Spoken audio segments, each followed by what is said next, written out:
This is a map of all of the history of the expulsion of the Jews in Europe. They've been like, I have never seen a minority being kicked around this much, right? And of course, this comes back to the, the whole idea about the original sin, that you have betrayed Jesus Christ. The blood of Jesus is on your hands. Then comes the 11th century. At that time, Jewish people were not allowed to own land.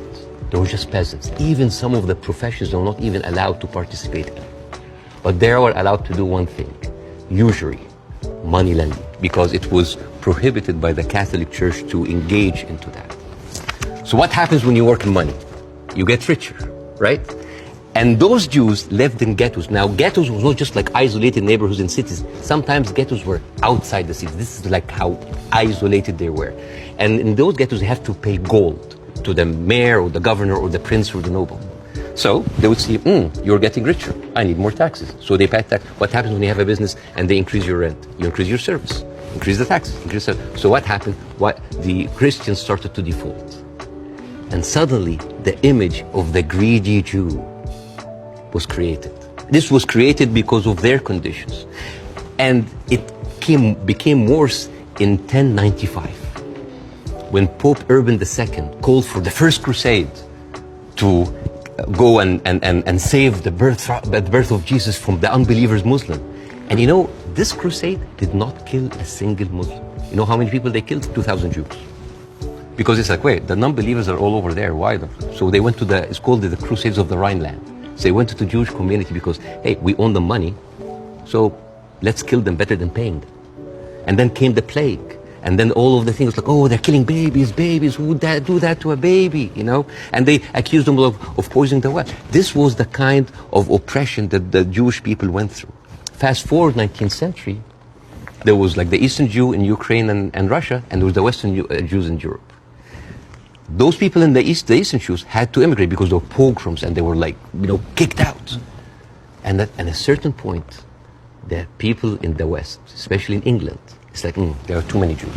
We need a solution. A solution for what? For the Jewish problem. So it's like we need to get rid of them. And you know what? Palestine was not even on the A list. Palestine was on the B list.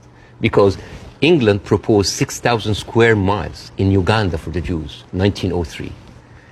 And the reason why Palestine was not on the list, that it was objected by a lot of rabbis that said, it's a promised land, but only when the Messiah comes. But there were other options, Argentina, South Africa, Uganda, Madagascar. And eventually, they said, all right, let's do Palestine. So they went to Palestine in 1914. There was 700,000 people living in Palestine, 3% were Jewish. 1917, Balfour Declaration. Arthur Balfour, he called the Jewish people in England that they are alien and hostile race. And the thing is, the only Jewish member of the parliament, of the English parliament, Lord Montenegro, he objects, like, these are British citizens, we should not kick them out. So they pushed them, but it was not going fast enough. Came the Nazis. And then it was not about the solution anymore. It was the end losing, the final solution by Hitler, because he needed an answer for the Jewish question, the Judefrage. And then, as you see, the Holocaust happened, the most orchestrated, industrialized, horrible genocide in our modern time. 6 million Jews died. So it accelerated, and they went. First of all, they left Eastern Europe, and they went to West Europe, and they went to America, and they were turned down, and they were pushed towards Palestine. So by 1948, right before the declaration of the State of Israel, there were 2 million people living there. Only 30% of them was Jews. So the whole idea of like a land without a people to a people without a land was a marketing thing. They were already Palestinians. So suddenly, from our perspective, the Jewish problem is not a Jewish problem, is not a Middle Eastern problem, is not an Arab problem, it is a European problem. It was pushed on us together with the guilt, because now we are the anti-Semite. Now we are the Jewish hater. And not just that, they took land. And suddenly this was like a conflict, a hate, a problem that we didn't have to do anything with. This was basically pushed on us by the Europeans. You see? So this is why it is important to say that. And I'm not saying that just like, let's wipe out the State of Israel, let's like push them in the sea. No, but it's important when you talk about the conflict, that you talk about the root causes. Right?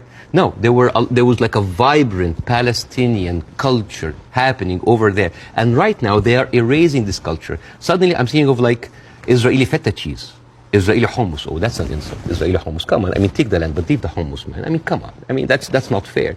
You are someone who's always spoken against culture, cancel culture. Right now, a whole culture is cancelled.